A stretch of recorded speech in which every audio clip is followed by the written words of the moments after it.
You're listening to The Scrimmage with Daniel Hargrove and Justin Domashevitz.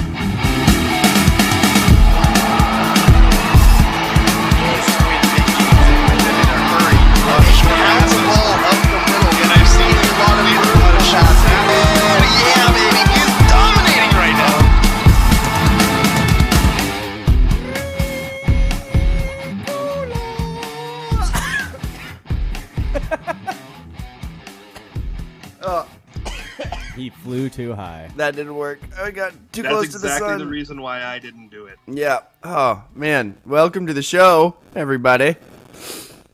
Justin is here virtually. Yes. I'm a little sick, and I didn't want to infect the other two parts of our trio, so I'm Skyping in remotely from parts unknown. Oh, unknown parts. An undisclosed location. That sounds better than unknown parts. That sounds something more like you'd see on like an episode of Bones or something. Oh. Yeah. Unknown parts. Yeah. They're pretty good at identifying unknown parts, though. They are. That's kind of what Bones. She's like a wizard, like a science wizard. Yeah, of identifying parts. I'm Daniel Hargrove. Justin's live from Parts Unknown, and our producer Andrew Gross is right there. We are also sponsored by the law office of Jeffrey A. Domashevitz. No? Okay. No all right. There we go. What's the A stand for? And Oly Pen Real Estate, the sponsor of our Olympic Peninsula Real Estate Athlete of the Week. But first, let's get it going with a 2-minute drill. Let's go. Huddle up. Gotta hurry. Hey, 2-minute situation. 44 seconds. Hand the ball around. Gonna do it right.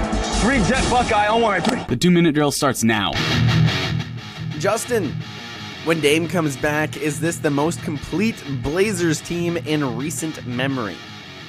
It might be the most well-constructed team in recent memory, and if Anthony Simons does, as I heard some analysts call him, a potentially better version of CJ McCollum, if he becomes that, which would be amazing, then it is possible that this could be the best team in recent Blazers memory. I worry, though, that if that doesn't happen with Ant, where he just becomes a massive star overnight, that it's going to be kind of tough. They might not have the top-end pop. They might not have that real high top-end talent to make the push to get the finals championship, which is really what you want. I do think it's a well-constructed team that should be able to be top 4, top 5 in the Western Conference and make a deep run in the playoffs.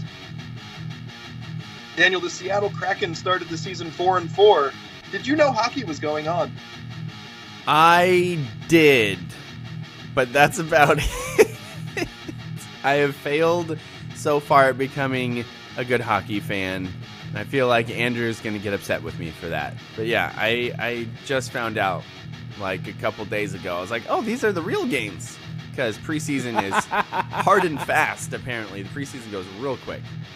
The Philadelphia Phillies and the Houston Trastros are tied at 1-1 in the World Series. Justin, did you know there was still baseball going on? No, I thought it ended 2 weeks ago. In the only NFL matchup of two teams with winning records this week, Geno Smith led the Seahawks to a 27-13 win over the New York Giants. Daniel, which is more surprising, the Seahawks at 5-3 or the Giants at 6-2?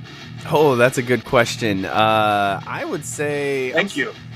I'm still going with the C. No, the Giants are terrible. If you told me before the season, I think I would have said the Seahawks are more surprising at 5-3 than the Giants at 6-2. They have what they think is their quarterback of the future.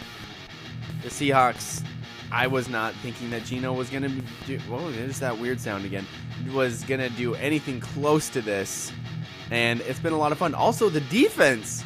We'll get more into that later. Anyway, the Oregon State Beavers and the North Carolina Tar Heels are now both ranked in the top 25. Justin, who wins out? The high-flying offense of UNC or the ground and pound Beavers?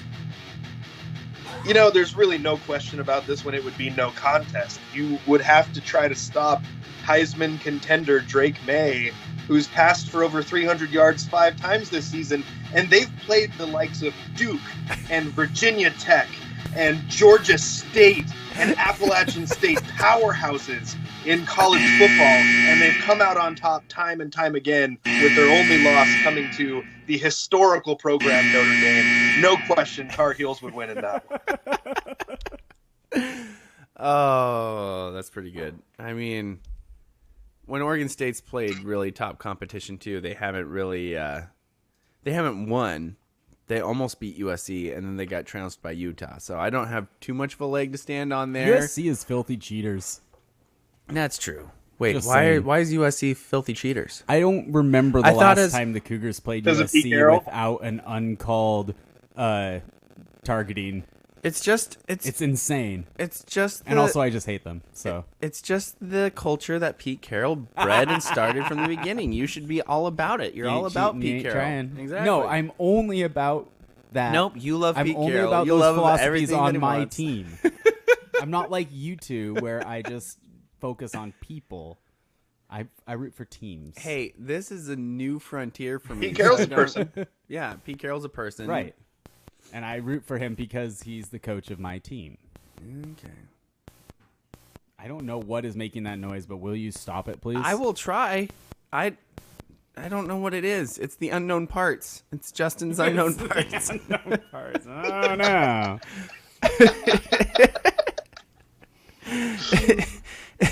Daniel says on YouTube, "Woo! Just virtual Justin's unknown parts are mostly unknown." So we got that going for us. Justin, We'll keep it that way. Yes, let's definitely keep it that way.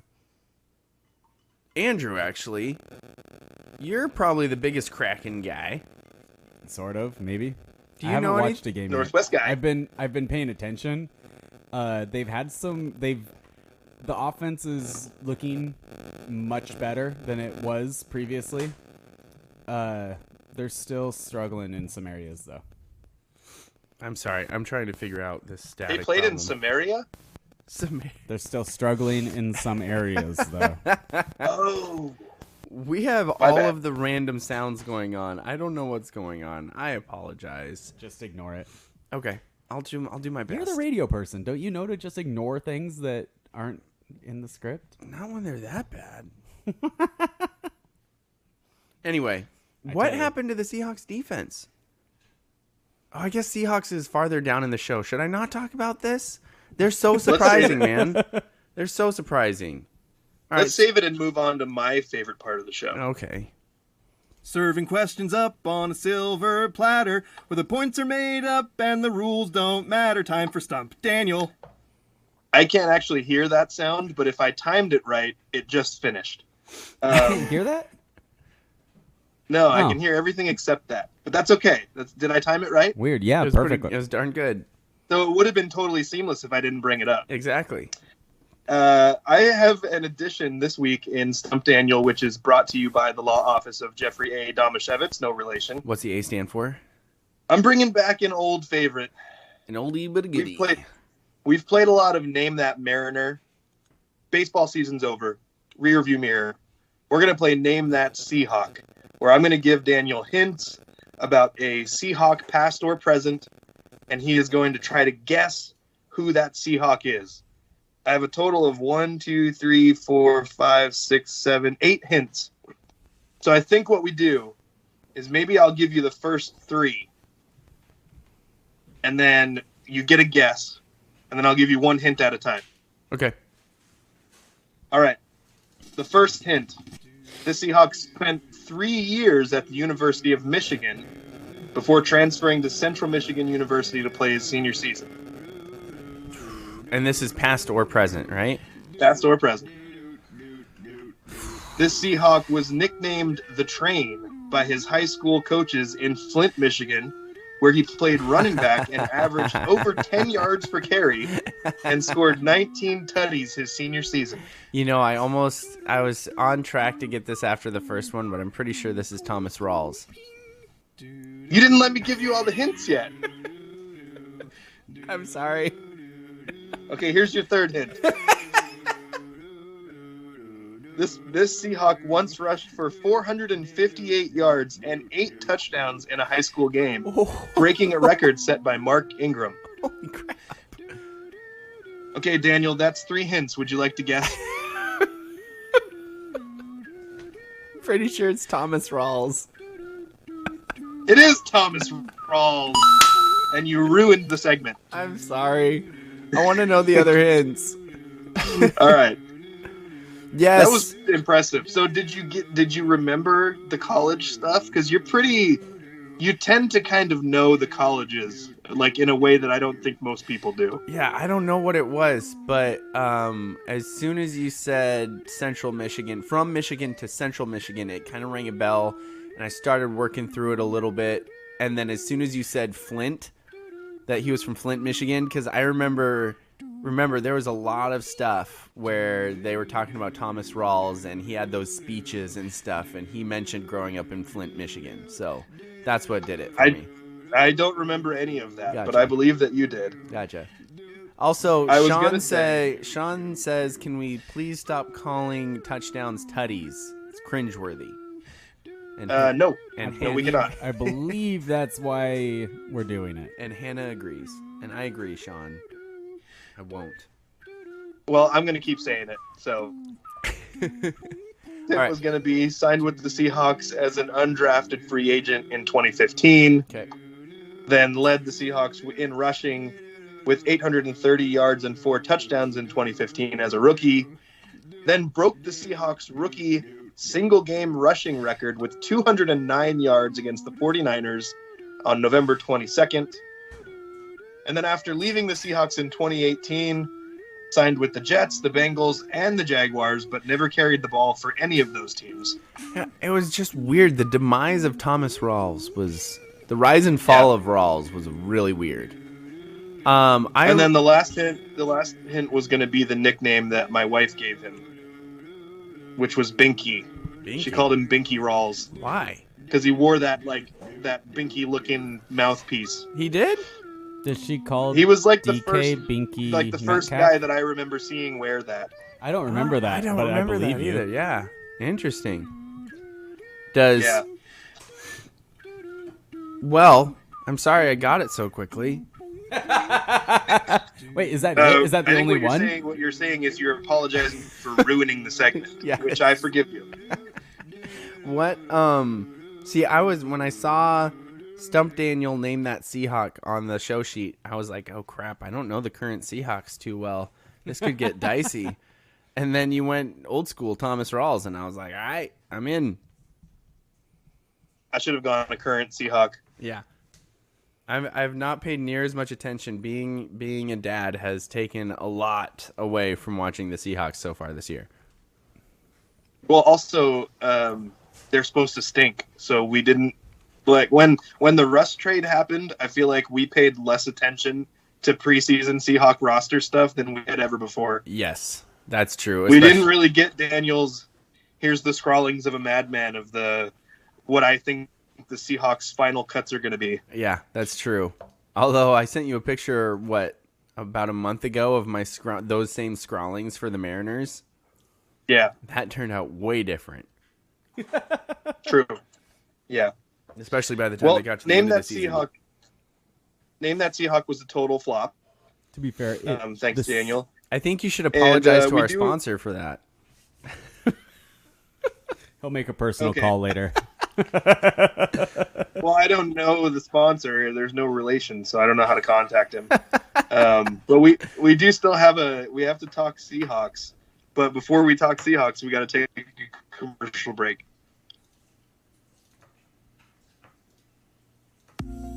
Do you have a legal situation and need someone on your side? Let the law office of Jeffrey A. Damashevitz be your advocate. If you've been the victim of medical malpractice, suffered a personal injury, or need representation with real estate law, small business law, or estate planning, let Jeff Damashevitz put his 29 years of experience to work for you. Call Jeff Damashevitz today at 360-612-3991 or visit damashevitzlaw.com. That's DAMASIEWICZLAW.com. Welcome back to the scrimmage. Thank you so much to our sponsors, especially the sponsor of Stump Daniel, which Daniel is not stumped this time. Do better. The law office of Jeffrey A. Damashevitz. Thank you again so much for that sponsorship. And Oly Pen Real Estate. Justin, did you have a chance to catch most of the Seahawks game today? How is this still happening?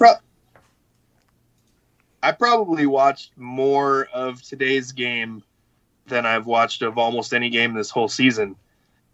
I think the defense has really, really stepped up from what it looked like it was going to be early on.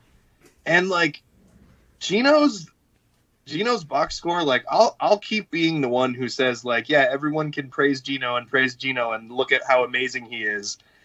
He hasn't been that great, but what he has been doing is being efficient and playing the way Pete wants him to, and putting up some very Russ-like stat lines, like 220 some yards, 2 touchdowns, no picks today, pretty high completion percentage.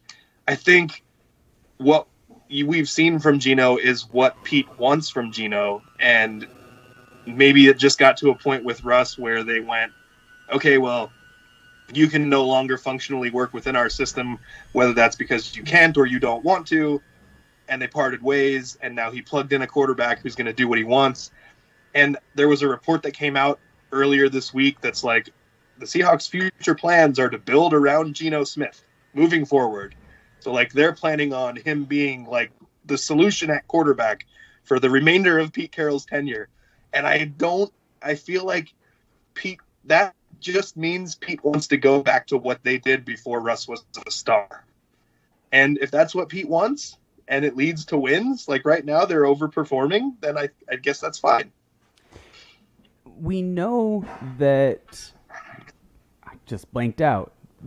John Schneider. We know that John Schneider was really big on Josh Allen and also on Patrick Mahomes. My interpretation of that announcement is that they're going to build around Geno and wait until John Schneider is big on another quarterback that they can get. Like, I doubt that they're going to... I don't think that that's a... Nope, we like having... Like, we think that this is the best we can get. I think it's more of a... We don't see a need to mortgage anything else to upgrade this position. We're going to wait for the right... an upgrade to come to us. That's how I interpret that. Well, in 3 years, they can draft Drake May. Go Heels. Well, I guess the question is, I mean, how old is Geno and how long is he under contract right now? 1 year. 1 year. I So believe. Do you think that Geno, if he has a Pro Bowl, if he continues this, has a Pro Bowl year, you think that he's just going to be like, no, I'm good, just not making much money? And Geno's 32. Honestly, like he's probably going to try and he's probably going to try and get paid, right? This is his one shot at getting paid because his rookie contract was dirt. Yeah, but he's not going to, like, he can't possibly ask for a long contract, right?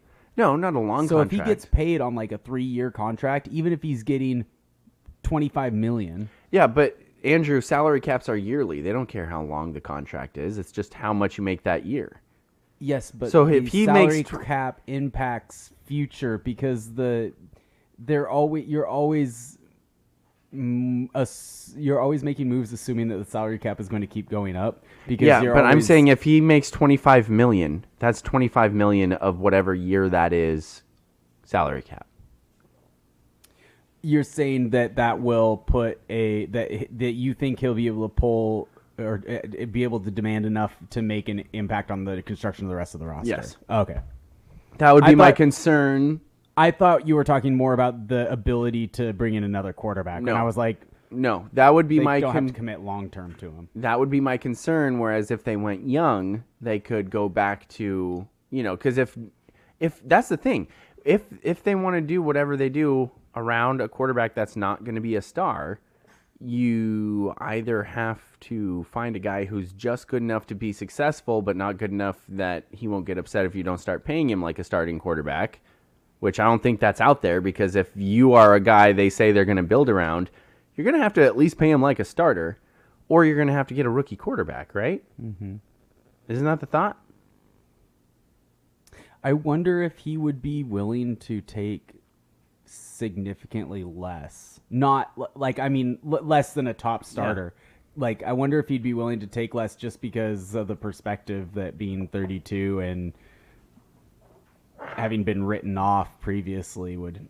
I don't know. Yeah, it's a That's good question. interesting. It's an interesting question.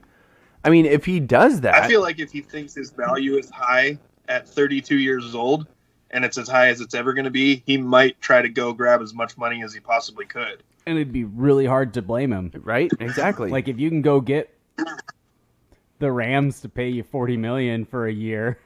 I was just thinking of a team that seems to be willing to go all in every year. Yeah, that's a good point. And so it's really interesting that they say that. I mean, what else would you want them to say at this point, right? I mean, what else could they say? I guess they could say nothing, but hey, are you guys building around Geno? What are you going to be like? Nah, we're going to replace him next year. We're really looking at that rookie class. Like, okay, that's a great thing to say in the middle of the season. Exactly. So it doesn't make any sense to say that. But man, it's been a ride because I think this plays into there are a lot of talented people that could probably play quarterback that don't get the chance to grow into it because if they don't do it in their rookie season, then they're written off and they're garbage. You know? Yeah, absolutely. It's so weird. And yet if they're really highly touted, maybe they get the year after their rookie season to try to get better. Yeah, exactly. I mean, or they're really successful, but they weren't supposed to be really successful. Wow. Team? No, I'm just... I was saying what team? It's our hero. Oh, Russell Wilson? No!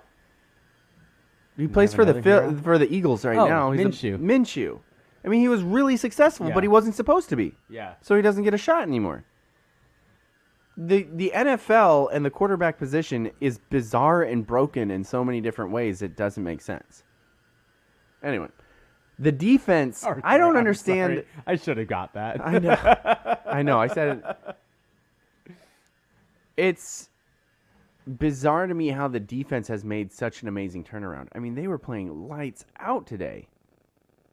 And I think that while Woolen has gotten all of the hype and attention, and deservedly so, as a corner, because he's got all the interceptions, Michael Jackson is playing awesome on the other side as well. And isn't he playing on the quarterback's right side? So he's playing where Richard Sherman was playing, and Woolen was playing on the other side.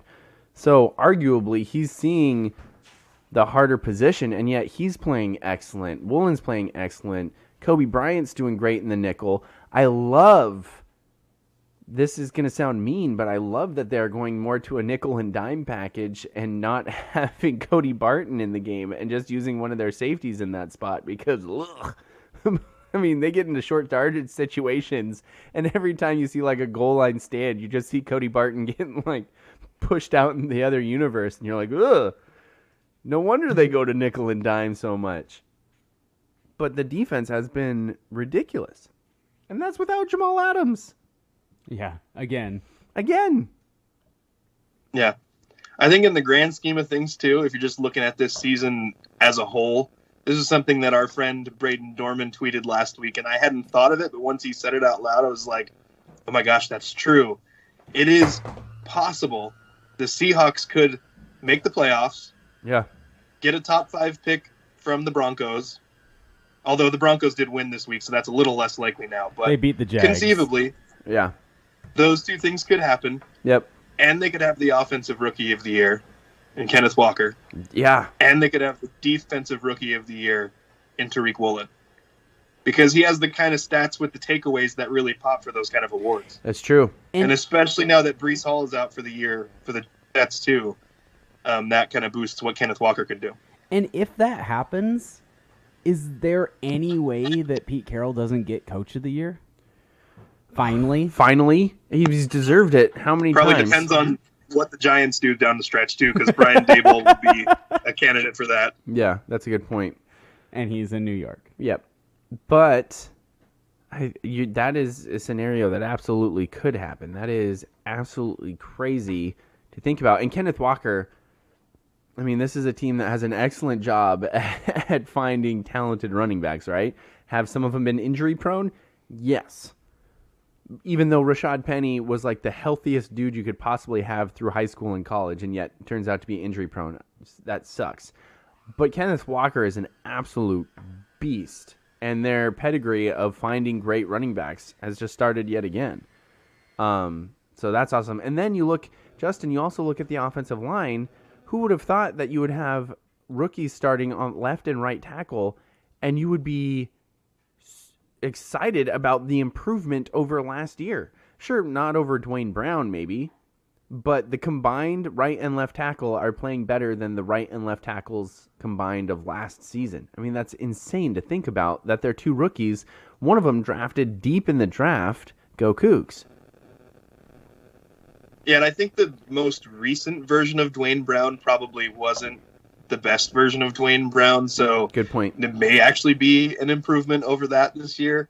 But I'm seeing those guys step up right away has been a deal. I think it's worth. I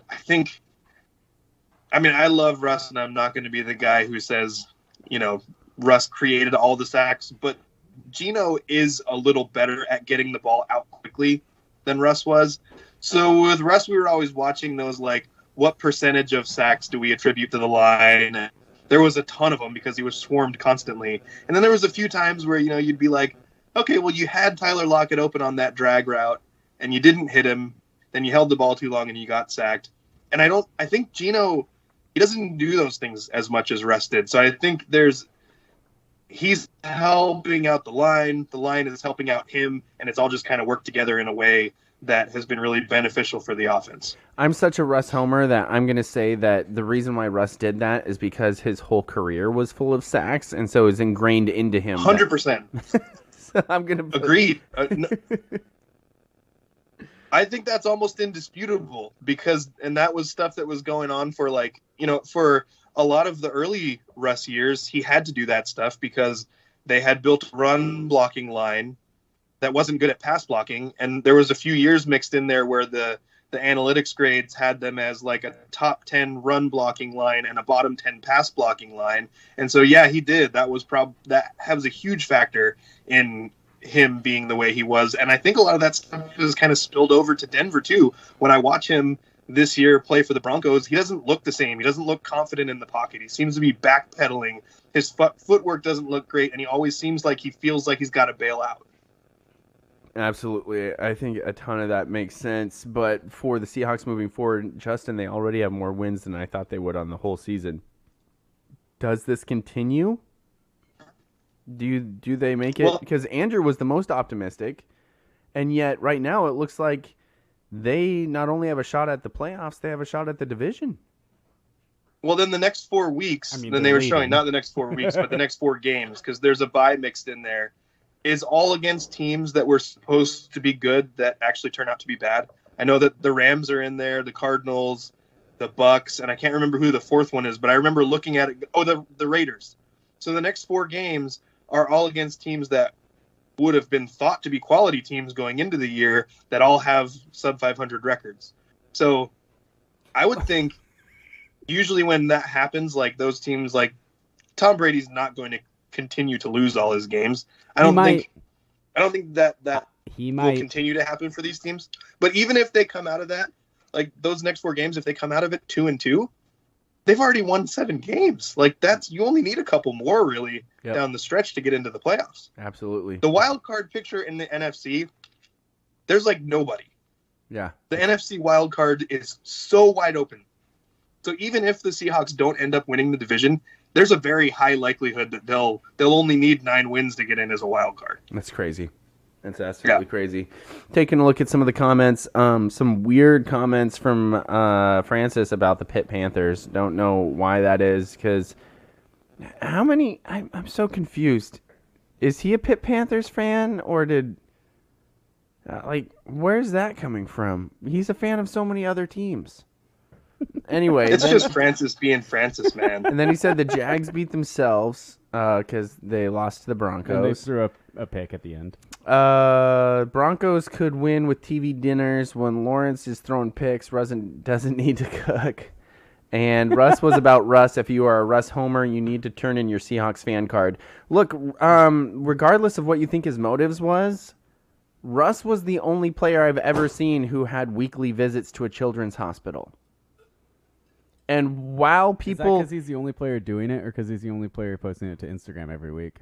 Do you think with the egos, that are around the NFL that he would be the only person posting that to Instagram every week? And I don't care. The only person you were know paying what? attention to. And the other thing is he was still going every week. I don't care if he posted it to Instagram. Okay. Anyway, I think that Francis is asking for Pitt Panther analysis because that's who the Tar Heels beat this week. Who Drake May was. I mean, I was sending you guys updates on Messenger. Did you not remember? You demolished him. I knew you wanted them, never so I just pay kept sending you attention guys. to basketball at all. So It did It's look football. it did look like a basketball score for a second It there. did look like a basketball score.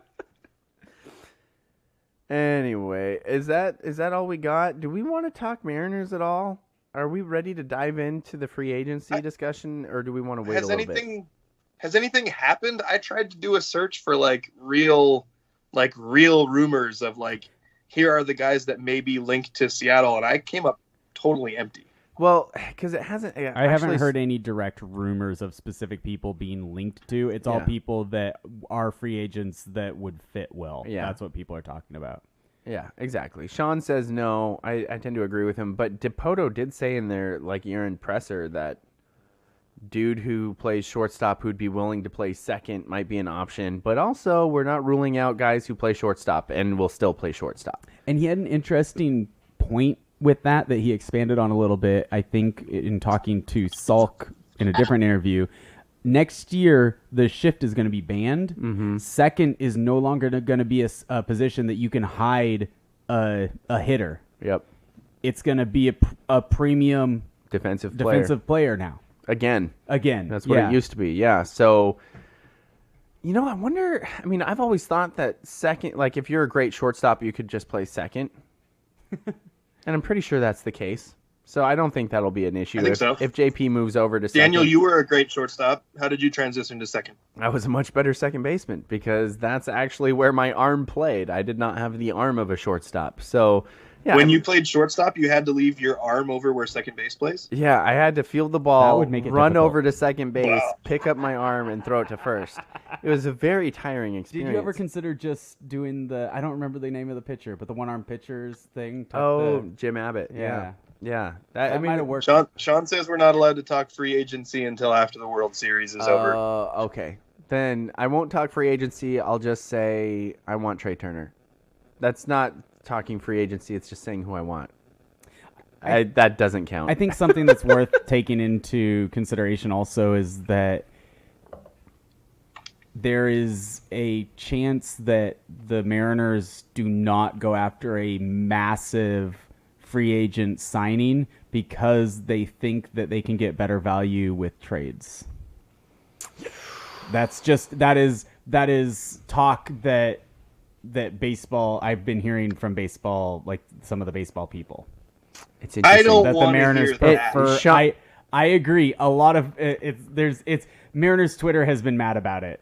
It's interesting. Sean also said not allowed. There's just little info. So that makes sense. Yeah. And Trey Turner would be awesome. Sean also says that. I mean, just go watch a video of Trey Turner sliding into home, and you'll get a little excited. No, he's... What a great way to spend a Sunday afternoon. Just go watch videos of Trey Turner sliding into home. It's quite moving. There you go. Yeah. All right, Justin, is that going to do it for the first half of our show? I think so. All right. So, darn it, this isn't good because now I have to try and make up nicknames. So this will conclude the Northwest Sports version of our podcast. If you want to listen to the Grays Harbor edition of the podcast, stick around. We're going to take a brief intermission, and we'll be back with that. We got a lot of football to wrap up, other sports as well, going into district tournaments, and we're going to name an Oly Pen Real Estate Athlete of the Week and do poll results in that podcast as well. But for now, we are going to conclude the Northwest Sports versions. So for my co-host, Daniel, moved by Trey Turner, sliding into home Hargrove. And my co-host, Justin Ricola Damashevitz. I'm impressed you didn't cough. And for our trusty producer, Andrew, don't worry. I'll come back for you. Gross. He was talking to his chips. You've been listening to The Scrimmage, which is brought to you by Oly Pen Real Estate and the law office of Jeffrey A. Domashevitz. We'll be right back.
You're listening to The Scrimmage with Daniel Hargrove and Justin Domashevitz.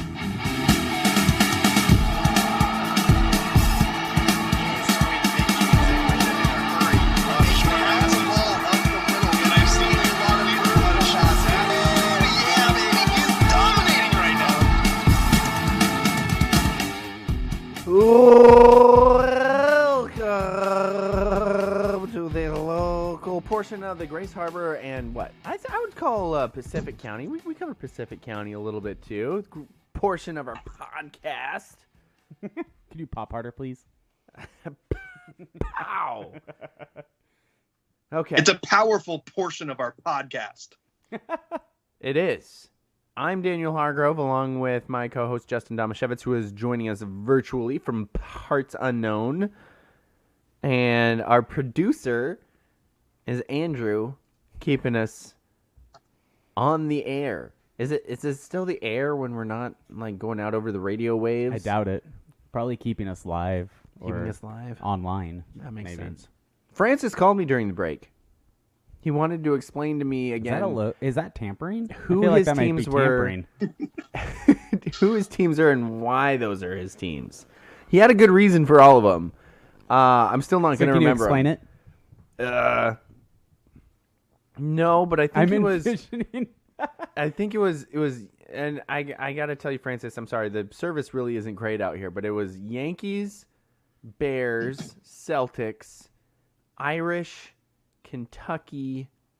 Is it just because he roots And then for terrible also teams, Alabama. like evil teams? Because apparently his dad got recruited to play for Alabama when he was in high school or something in football, so that's pretty impressive. So it seemed like there was good reasons for Sounds everything. like Stockholm Syndrome. That is in direct conflict with what he put in our YouTube chat, which is I can't tell you who my teams are anymore. I'm shuffling too many bandwagons. That's a direct quote.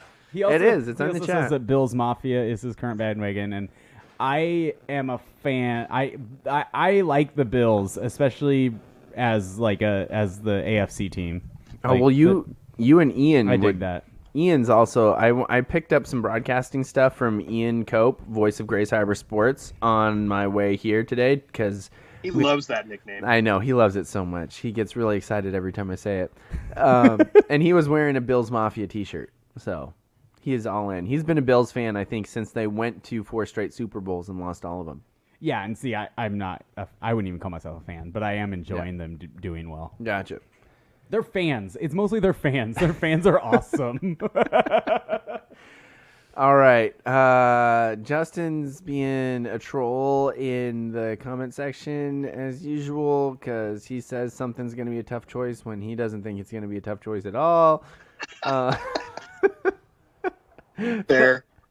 But thank you again to our sponsors. And remember, hey, if you want to sponsor us, we would love to have more sponsors. I'm probably going to ask for more sponsors here soon because you know what? I think I've been lazy about asking people to sponsor us, and I probably shouldn't just do that on a podcast that they don't listen to. Anyway, thank you again to our be listening. Yeah, thank you to our sponsors, the Law Office of Jeffrey A. Domashevitz. Okay, Justin's out of it because he's virtual. Relation. There you I'm go. a little slow today. I'm sorry. And Oly Pen Real Estate, the sponsor of our Oly Pen Real Estate Athlete of the Week, which we will get to in just a bit. But first, we've got a long local sports roundup. Thanks to Justin doing some great work for us in compiling this, so let's get it going. All right, Hoquiam made the trip to Eatonville on Thursday and fell to the state-ranked Cruisers 42-7. You know the only good thing in Eatonville? Northwest Trek. Other than that, I don't know. The Grizzlies' one lone touchdown came in the fourth quarter on a pass from Xander Jump to Owen McNeil. Not a surprise there. Owen's a stud making catches for the Grizzlies. And Hoquiam is the Evergreen's 4th seed and will travel to La Center for a district crossover game against the Trico's top seed. Montesano's football team rushed for 378 yards and shut down Elma's potent passing attack in a 62-0 win at Jack Rottle Field in Montesano on Friday. The Bulldogs forced 5 Eagle turnovers and were led by a stellar all-around performance by senior quarterback Jayden McElravy. On his senior night, McElravy rushed for 120 yards and 4 touchdowns while completing 5 of 6 passes for 68 yards. McElravy also intercepted a pass, forced a fumble, and recorded 5 tackles. Wow. Athlete of the week. Fellow senior Cole Eckerson stepped in at halfback for injured Ethan Blundred and rushed for 107 yards on 7 carries and caught 3 passes for 53 yards. Gabe Bodwell scored 2 rushing touchdowns for Montesano. Bodie Polar and Christian Morris each scored 1. Jackson Wilson scored the game's only defensive touchdown on a second quarter pick 6. Gibson Kane had the most impressive offensive stat line for the Eagles, catching 7 passes for 102 yards. Elma's season is over, unfortunately. Montesano is the Evergreen League's 2nd seed and will host the Trico's 3rd seed, Seton Catholic, next week in a loser-out winner-to-state district crossover. A depleted Aberdeen squad had a shot to secure a playoff spot with a win over Shelton on Friday. Unfortunately, the Bobcats started slowly and couldn't come all the way back, falling to the High Climbers 41-34. Jeremy Sawyer scored twice for Aberdeen, while Trey Anderson, Aiden Watkins, and Cale Goings each found the end zone once. Still amazing that Cale's even playing with that knee injury. What a baller. Aberdeen will play a Kansas tiebreaker against Black Hills and Shelton on Monday in Tumwater to determine the final 2 Evergreen 2A playoff spots. The voice of Grace Harbor Sports, Ian Cope, will not be there, but I will be in his stead to see who moves on to the playoffs and if Aberdeen will be one of those 2 teams. Ooh, on Halloween, spooky. Oh. Raymond South Bend clinched 3rd place in the 2B Central North League with a 48-34 win over Morton White Pass on Thursday. Ravens quarterback Austin Snodgrass completed all 4 of his pass attempts for 151 yards, including a 57-yard score to Kai Huey. Snodgrass also rushed for 95 yards and 2 tutties. Ugh. Ty Riedinger led RSV good for the touchdowns, but I'm sad that you said tutties. Ty Riedinger led RSV with 96 yards and 2 scores on 15 carries. Farrell Johnson ran for 82 yards and scored on both of his rushing attempts. The Ravens will travel to Kalama on Friday for their district crossover. In cross-country, Evergreen League champions Jane Never Stops Running Roloff and Timmy Tiggy Higgins. I love that we have nicknames for both of them. Each placed 3rd at the district championships on Thursday in Woodland. Higgins ran a personal best 17 minutes and 1 second, and Roloff logged a time of 19 minutes and 34 seconds. Montesano had several runners qualify for state as well. Eric Jacqueline and Benjamin Anderson placed 6th and 8th, respectively, in the boys' race, and teammates Lily Schwepp and Asha Harris qualified in the girls' race. Aberdeen girls soccer team closed out the regular season with a 4-1 win over Rochester on Thursday. Amon Chima, Maddie Gore, Marina Marl, and Zoe Tro each scored for the Bobcats. Aberdeen, which finished its league season with a 9-3 record, kicked off district tourney play with a 1-0 loss to R.A. Long at Stewart Field in Aberdeen on Saturday. The Bobcats will be back in action Tuesday against Washougal in a loser-out match. Okay, you wrote 4-0, but you said 4-1. I meant 4-0. Sweet. Okay, just double checking on that. Sticking with soccer, Montesano completed the regular season with a what? Oh, with a 15-1 record. I thought they won a game 15-1, and that would have been weird. With a 15-1 record after picking up wins against WF West, take that, and Hoquiam this week. The Bulldogs took down the Bearcats 4-3. That's a tough matchup on Tuesday, getting 2 goals from midfielder Belle Estrada and a goal apiece from Lily Kazi and Michaela Stanfield. Montesano then topped Hoquiam. Whoa. That's a score that should not be in soccer games. Montesano then topped Hoquiam 12-0 on Thursday. 12-0. Ooh. The Bulldogs will host a district playoff match on Tuesday.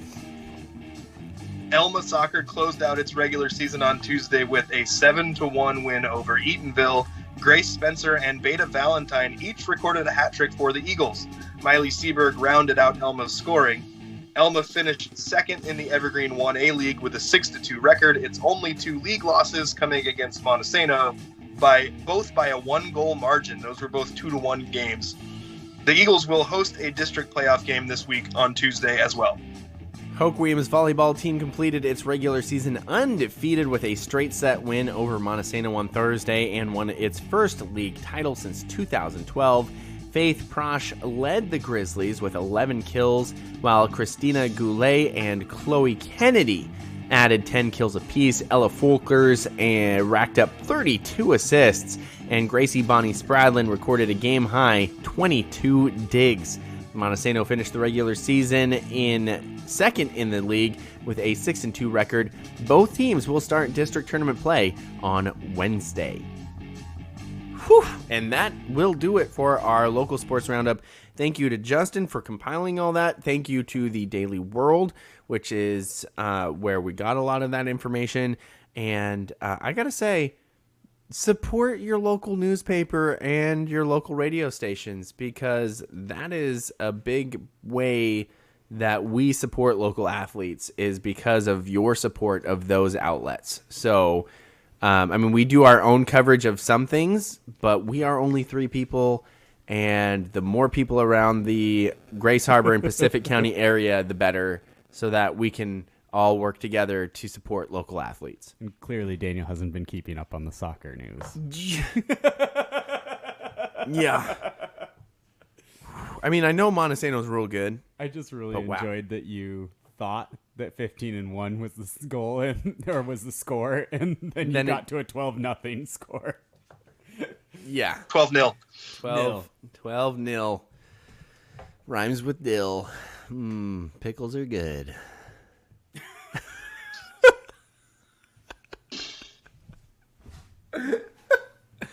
Come on. Nobody else likes pickles? They are delicious. Okay. I love pickles. Okay, good. I'm glad we're in agreement here. Justin, you were at the East County Civil War. Did not turn out quite how we thought in the score column, but I think it's what was expected with the outcome. I think going into the game, obviously Montesano is a heavy favorite. They're ranked in the top 10 in the state. Elma's winless in league. I think this is an Elma program. Like, they had some seniors that were really good and really competitive. Defense has been a real struggle for Elma. They've had a hard time stopping teams this year. But offensively and with their passing game, and they're like a 70 to 75% passing team, with their passing game, they've been able to put up points even on good opponents. I think they scored 26 points on Tenino earlier this year. And their junior quarterback, Carter Studer, has really been really good. Lots of passing performances in the 200 to 300 yard range, a lot of multi-touchdown games. They have 2 senior receivers in Gibson Kane and Kyron Hackney that have put up really good stats and have proven to be real weapons this year. And so going into that game, I felt like, okay, Montesano is a real heavy favorite, but I would felt like it would have been surprising to think that Elma wasn't going to score. And then when the game started, Elma gets the ball first, couple of first downs, boom. And I'm like, okay, this is kind of they're gaining yards. They're not getting yards easily, but they're gaining yards. You're gaining yards in the passing game. Got a couple of first downs, and then there's a fumble. They lose a fumble. Okay, so that's kind of deflating. Montesano, marches right down, scores a touchdown. Then Monty does this thing that they do pretty regularly with their kicker, Felix Romero. He's really good at this. He's got a great boot, first of all. He's an awesome kicker and an awesome punter. But they do this thing where they... What's that? I've heard he's an excellent soccer player, too, which maybe leads into this. Right. So they do this thing where they have him pick a guy and then try to kick the ball as hard as he can right at him. And they pick the guy on the front line, kick the ball right at him. It bounces off the guy. Boom, they get the ball right back. They march down and score again. So now Elma's offense has only been on the field one time. They were moving the ball, but then they turned it over, and now all of a sudden they're down 2 scores. So at that point, they're like, hey, we're kind of still in this. They go out. They look like they're about to complete it for another first down. Ball's right in the hands of the receiver. bloop, drop, right into the hands of a defensive player, interception. Montesano then gets the ball back, marches right down, scores another touchdown. It's a 20-0 game, and it felt like Elma was just kind of deflated after that. They were probably trying to score too many points all at once. There was more interceptions after that. And I'd have to say, of the 4 interceptions, 2 of them were not the quarterback's fault. There was the one I already mentioned where the ball just got dropped right into a defender's hand by a receiver. And there was another one where Elma, especially as the game went on, was really struggling with Montesano's pass rush, struggling to keep, the blitzes and the extra linebackers away from the quarterback. It forced a lot of rushed throws. And there was one where Carter Studer went to throw the ball, and as he was throwing it, he got hit, and the ball went like almost straight up in the air. And then it actually got intercepted by Montesano's interior defensive lineman, Tyler Johansson. So if you don't put that one on the quarterback, that means half the interceptions weren't really his fault. But I felt like that third score and watching Montesano go up 20-0 was deflating in a way that it didn't seem like Elma really played with the kind of vigor and energy that they came out with in the beginning of the game. I would commend Monty in a lot of ways because, early second quarter, they were already mixing in a lot of subs, and all the second team guys that were coming in were performing really well, as evidenced by the fact that it was indeed a shutout.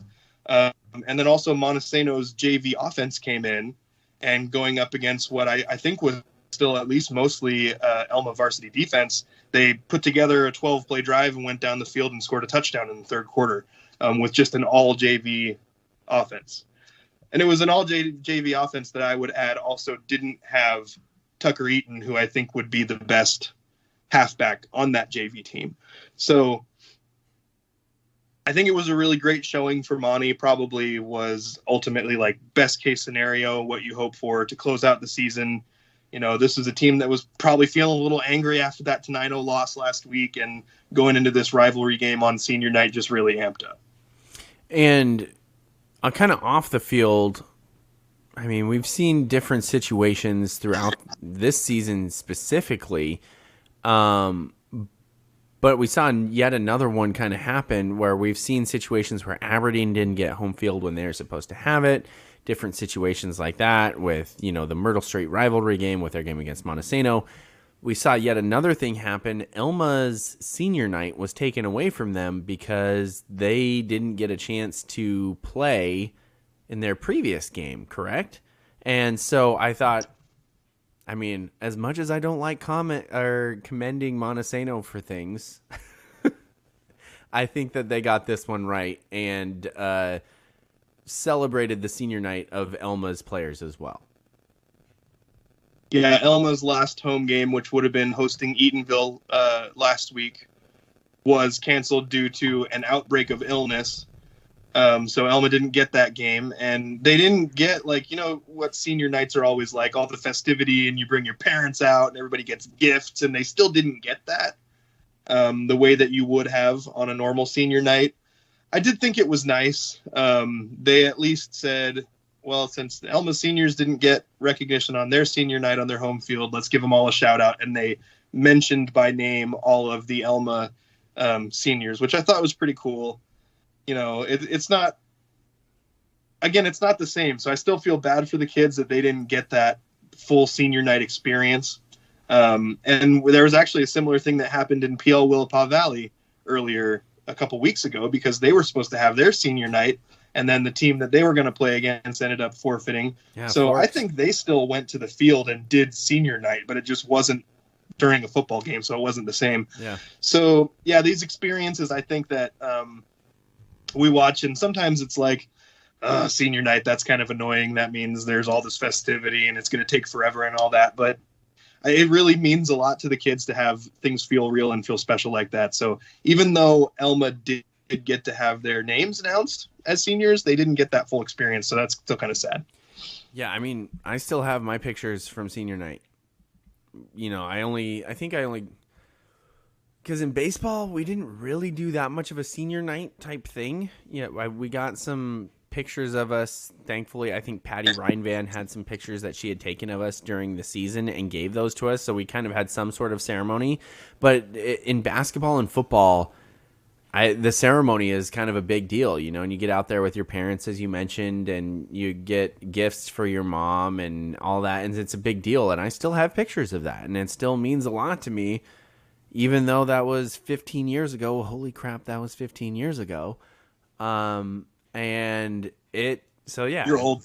I am old, and it bums me out. Speaking of old, that was kind of a bad segue. Ian reminded me the other day that it is the 20th year anniversary of the Jeff Nemi half-court shot that he made, and also the 20th year anniversary coming up of the Elma state championship that they won because a quarterback, I think from Linden Christian or one of those northern towns, ran backwards and dropped the football thinking the game was over, and Elma pounced on it and took it for the touchdown to win the game. It's the 20th year anniversary of both of those things. That's crazy. Yeah. It shocked me when he said it was the 20th year anniversary of Nemi's shot because... Yeah. So did basketball season used to start earlier? No, I think he said those were coming up. So okay. So I'm kind of jumping the gun a little bit because the state, obviously, So it's not the the state anniversary. It's just it's the 20th year. Yeah, it's the 20th year. So when those dates come up, so I'm butchering a little bit. Ian's gonna get upset with me for probably mentioning them before the actual day they happened, but that blew my mind to think that it's been 20 years since Nemi made that shot, which was, I believe, was that their junior year or their sophomore year? I can't remember. Anyway, it's a long time. So we got a couple of comments here. Rob Burns says, how about individual sponsors? I mean, Rob, if you want to sponsor us, I would love that. That'd be great. He says, Justin sounds like he's broadcasting from a submarine. So Tinny, we apologize, Justin, about that. Is your undisclosed location underwater? Yeah. Are you in a submarine? It's undisclosed. What do you not understand about undisclosed? Parts unknown. I can ask questions if I want. Daniel says the new strangest Daniel statement, because I was talking about pickles.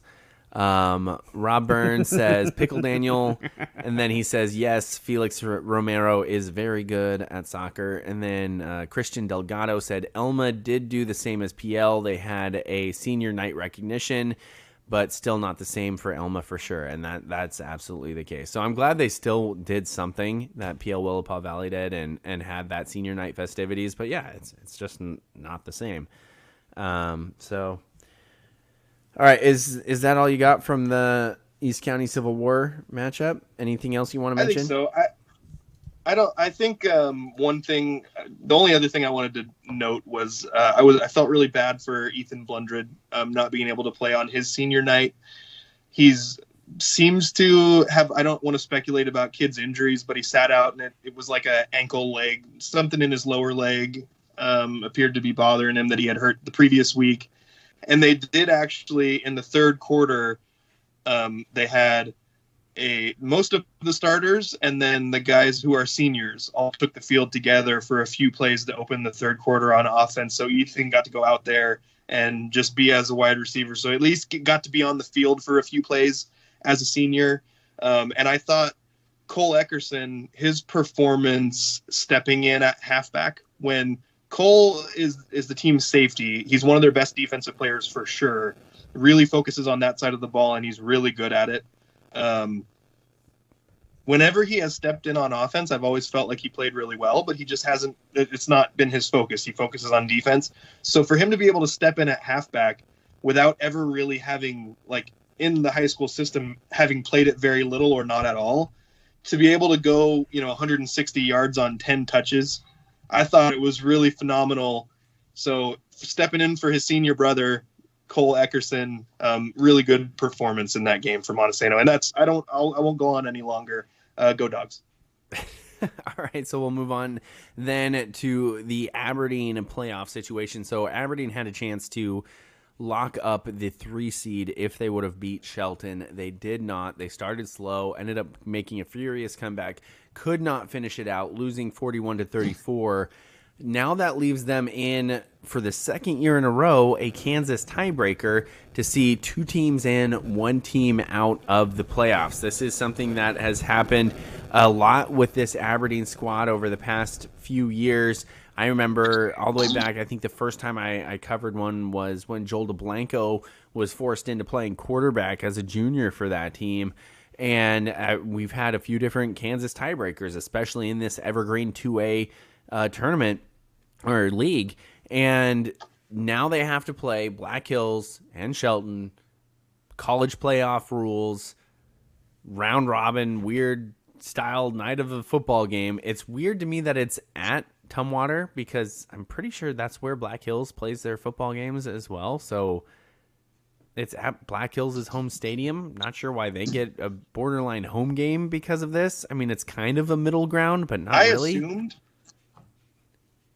So, like, they're playing the Kansas tiebreaker because all the teams have the same record in league and against each other, and there's a playoff spot on the line. But there's still tiebreakers that put them in a certain order, like by point differential or whatever. I assumed, I could be wrong, that Black Hills ended up being the top of the 3 in the tiebreakers, and that's why they get to host. Because, yeah, they do play their home games at Tumwater Stadium. So basically, they're the 1 seed. That would, of this tiebreaker. Yeah. So anyway, I get the opportunity to go broadcast it again. This is, I want to say this is the 3rd one of these that I've done. They are a blast. They can last tomorrow, right? Yeah, this is tomorrow night. They can last forever, or they can be done after 2 rounds. 2 rounds. It's crazy. Rob says that it should be at Southtown Stadium, North Thurston. I would agree with that, but I mean, as it is, Tumwater Stadium's a pretty cool place to go to broadcast a game, so it'll be fine. Fine for you. Yeah, it's closer than North Thurston, I guess. Basically, they're just trying to eliminate 1 team in this situation. So what kind of caught me off guard last year, Robin, so let's say if you're an Aberdeen fan, you are hoping that Shelton is the team that's eliminated because Aberdeen has the head-to-head tiebreaker over Black Hills, so Aberdeen would be the 3 seed, Black Hills would be the 4 seed. If Shelton and Aberdeen are the teams that are still there, then Shelton would be the 3 seed, Aberdeen would be the 4 seed. So what caught me off guard last year is I was expecting it to be, okay, they're trying to figure out, they're all going to play each other to figure out what happens. But I think last year it was Rochester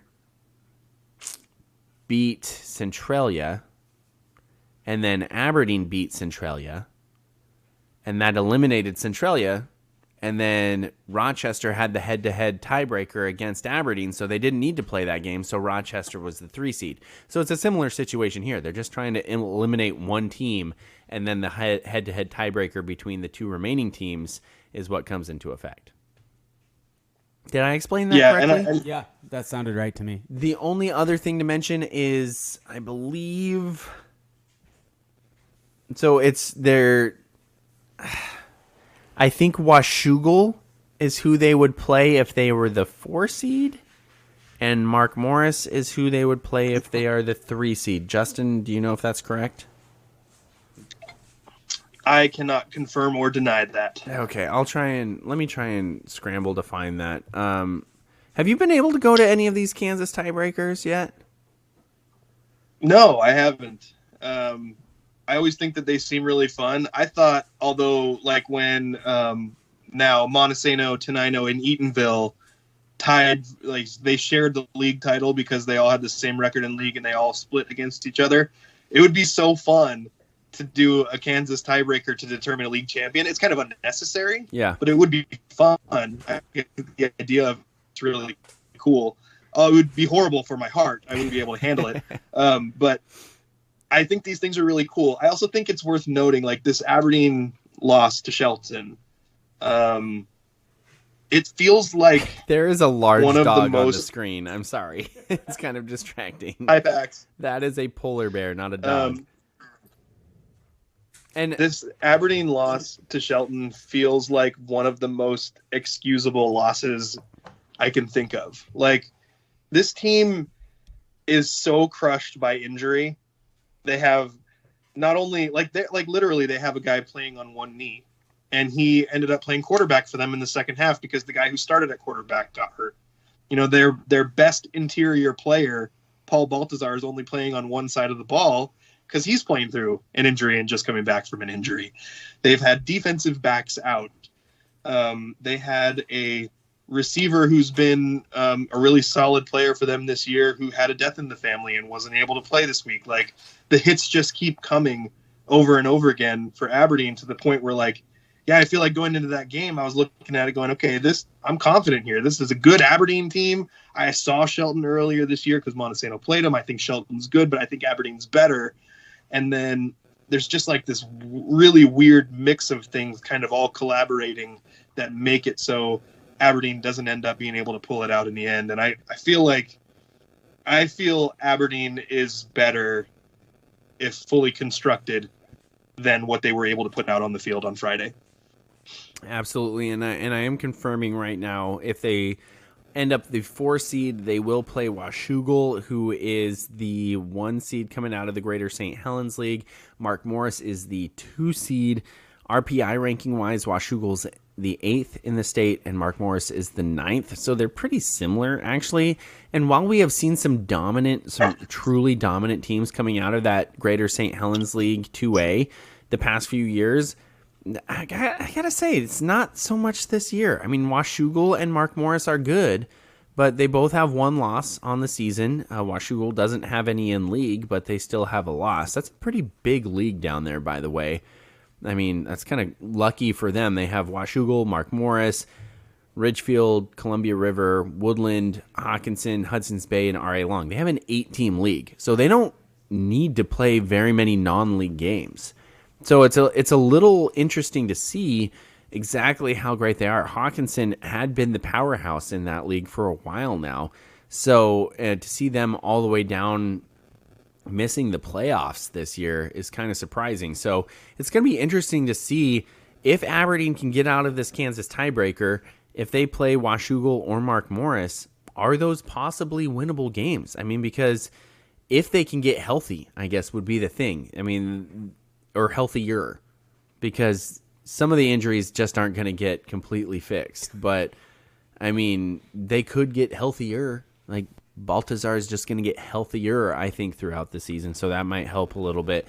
But it's going to be interesting to see just how that goes tomorrow night. If they can survive tomorrow night, then they're playing on short rest to then play either Washougal or Mark Morris on the following Saturday. Probably. It'll most likely be a Saturday game because those are fairly long road trips, and they're coming off of a Monday Kansas tiebreaker.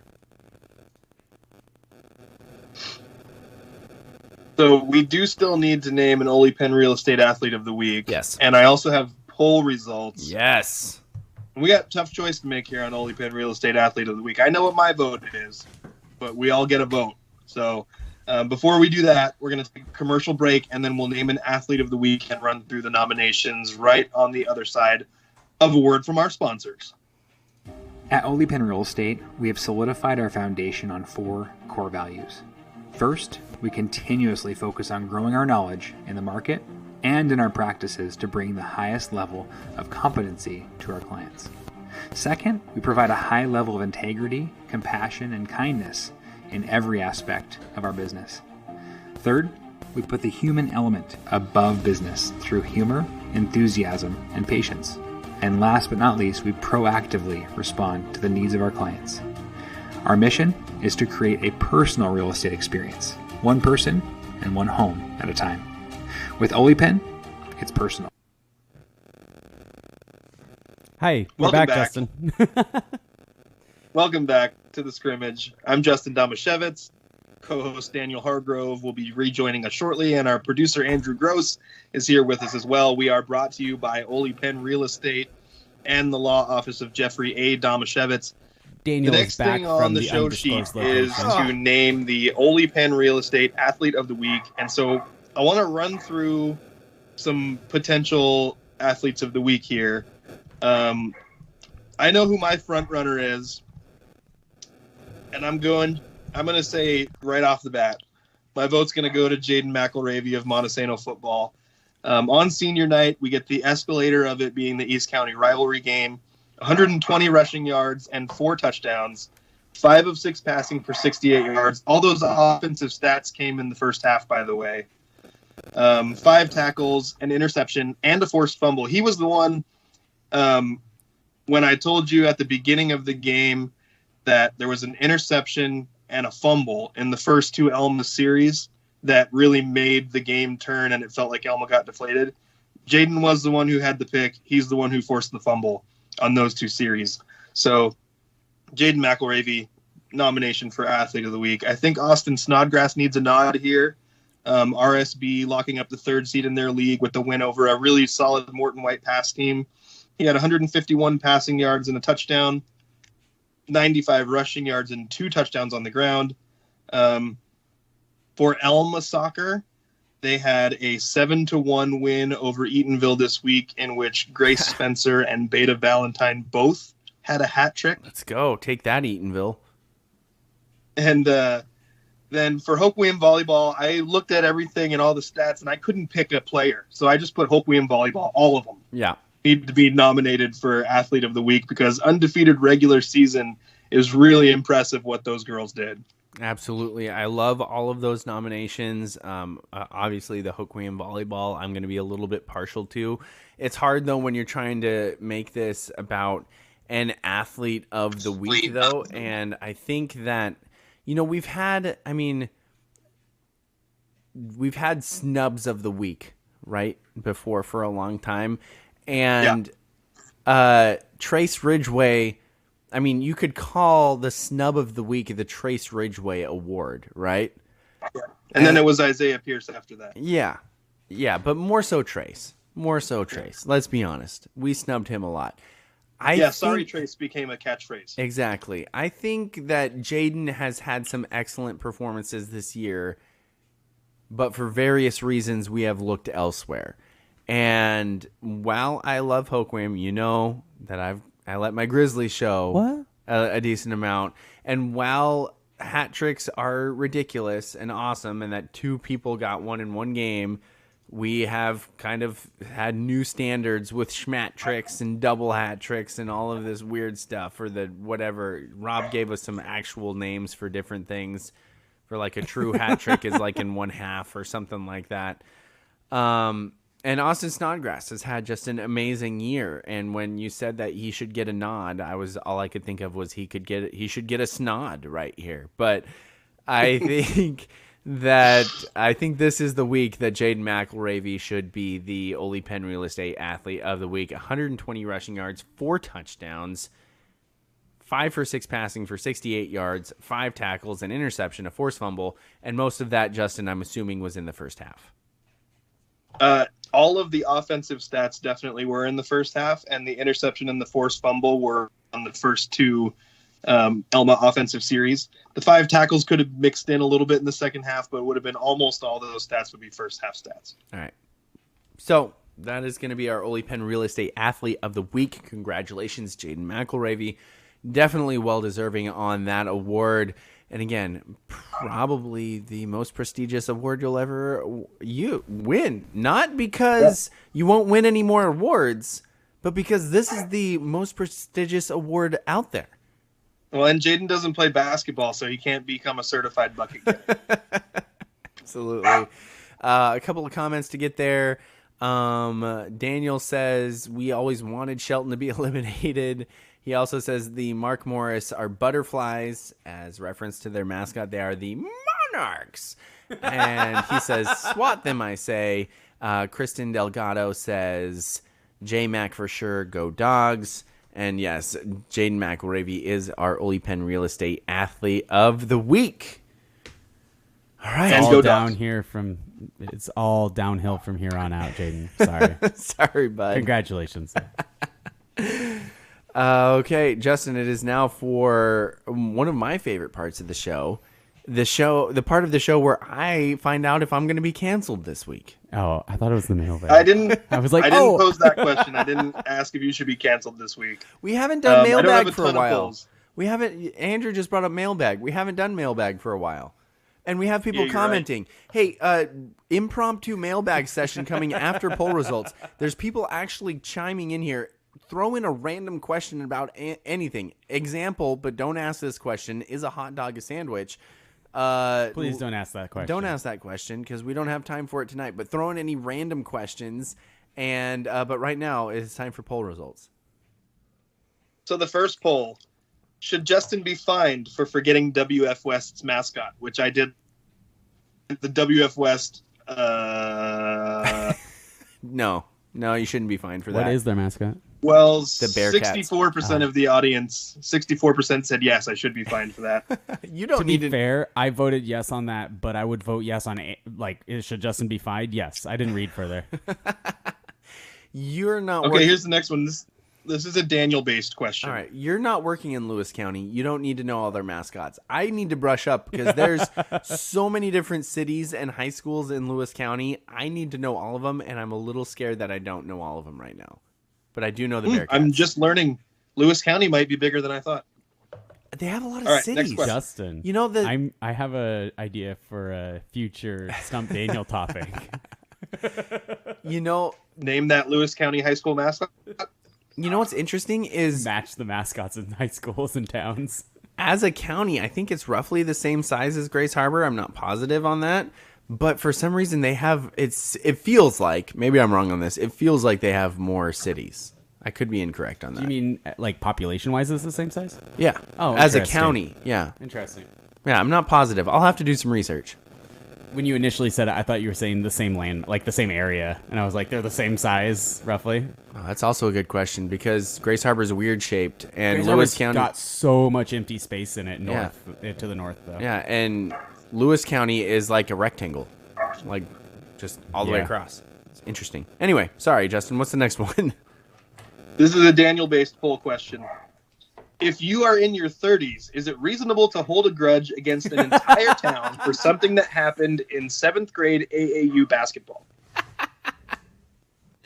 Yes, it is absolutely reasonable. Take that, Eatonville.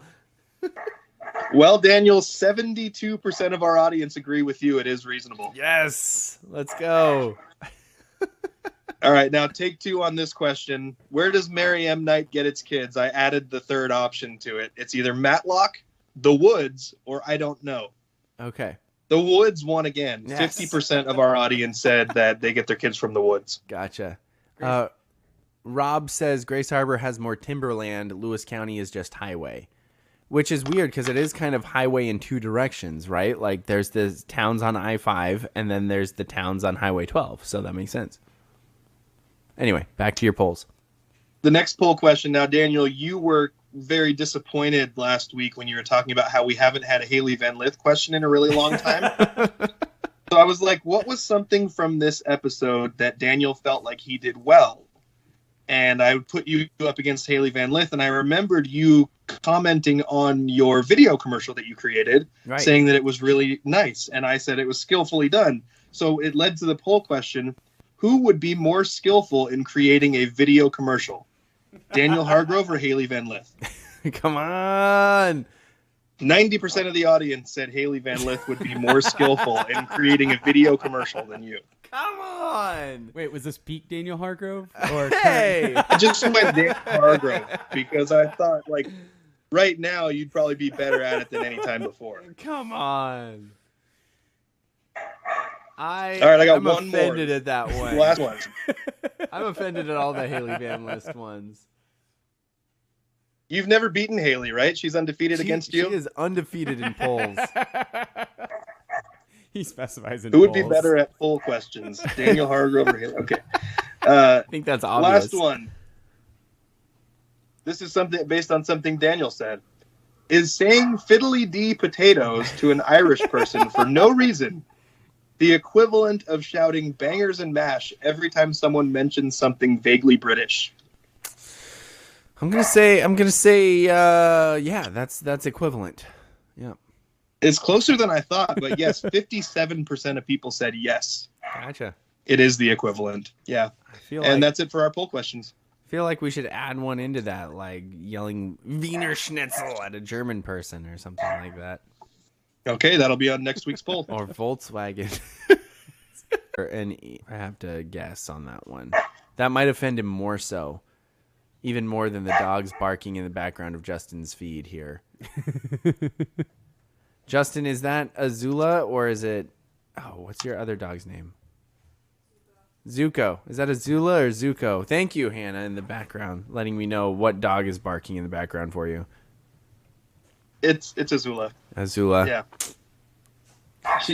She's a little feistier.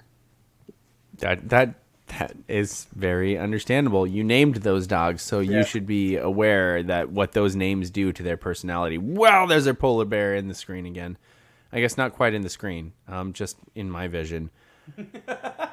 All right, well, nobody threw any random mailbag questions in here, so I guess I'll just ask for some for next week. Okay. We'll do a social media post for next week's What's your mailbag. favorite kind of pickle, Daniel? My favorite kind of pickle? Mm-hmm. A dill pickle? It's a Vlasic pickle. Wait, what's that from? That sounded like a quote. I was thinking maybe It's a a baseball commercial. pickle would be your favorite. A what? A baseball pickle. Ooh, that's a good one. A pickle. Yeah. A baseball pickle. A bickle. You know, when people get in a rundown? Yeah, there you go. Justin, Is that not a... Is that... No, that's so common. Okay. Yeah. I was like, do I... Sometimes I think that names are for things and it's just something that somebody said once. No, that's definitely a thing. Justin feels embarrassed. Poll question. Should Justin be embarrassed? Should Justin be fined for not knowing what a baseball pickle is? A bickle. A bickle. Not knowing what a bickle is. Yeah, that's going to do it for... Oh, by the way, we have some super amazing homemade pickles right now from one of our friends, the Smiths. And the juice itself, like, I just want to sip it. Sip it. It's like called a pickleback. Like a pickleback? Pickleback is a shot with pickle juice. Oh. Well, I don't even need the shot. I just need the juice. It is amazing. Anyway, that's going to do it for our show today. Thank you. I drink pickle juice. It's delicious. That's going to do it for our show today for the third time. Thank you so much to our sponsors, Oly Pen Real Estate and the law office of Jeffrey A. Damashevitz. For my co-host, Justin, the submarinist Damashevitz. Submariner. And my co-host, Daniel, the Eatonville grudge holder, Hargrove. And our producer, Andrew, the owner of a polar bear, Gross. Don't call us PETA. You've been listening to The Scrimmage.